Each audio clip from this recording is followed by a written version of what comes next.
ఒంగోలు హత్యకు గురైన టీడీపీ నేత మాజీ ఎంపీపీ వీరయ్య చౌదరి భౌతిక కాయానికి సీఎం చంద్రబాబు నివాళులు అర్పించారు. ఆయన కుటుంబ సభ్యులను పరామర్శించి వారిని ఓదార్చి ధైర్యం చెప్పారు. ఆ కుటుంబానికి అండగా ఉంటామని భరోసా ఇచ్చారు. అనంతరం వీరయ్య చౌదరి అంత్యక్రియల్లో పాల్గొన్నారు. అంత్యక్రియల్లో మంత్రులు అనిత, ఆనం, డోలా, ఎంపీ మాగుంట, పలువురు ఎమ్మెల్యేలు పాల్గొన్నారు. నిందితులను కఠినంగా శిక్షిస్తామని సీఎం చంద్రబాబు చెప్పారు. టీడీపీ శ్రేణులపై జరుగుతున్న దాడులపై ఆయన మండిపడ్డారు.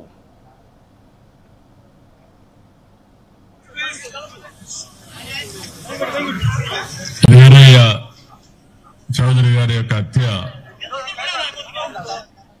జీర్ణించుకోలేకపోతున్నాం. నిన్న నేను ఢిల్లీలో ఉన్నప్పుడు ఈ వార్త నాకు తెలిసింది. వెంటనే ఎస్పీతో మాట్లాడాను. నిన్నటి నుంచి దీనిపైన అన్ని విధాలుగా అన్వేషిస్తున్నాం, ఇన్వెస్టిగేషన్ చేస్తున్నాం. 12 టీములు వేశాం. జరిగిన విధానం కూడా చూస్తే చాలా కరుడు కట్టినటువంటి నేరస్తులు కూడా చేయని విధంగా ఈ హత్య చేసే పరిస్థితికి వచ్చారు.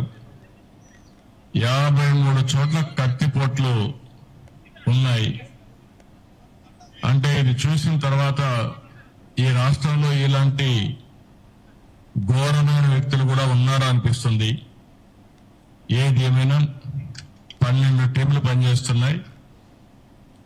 వీరయ్య చౌదరి గారు మంచి నాయకుడు, సమర్థవంతమైన వ్యక్తి.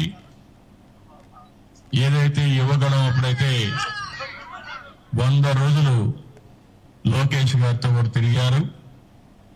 అదే సమయంలో అమరావతి రైతులు పాదయాత్రతో వచ్చినప్పుడు వాళ్ళకి అండగా నిలబడ్డాడు.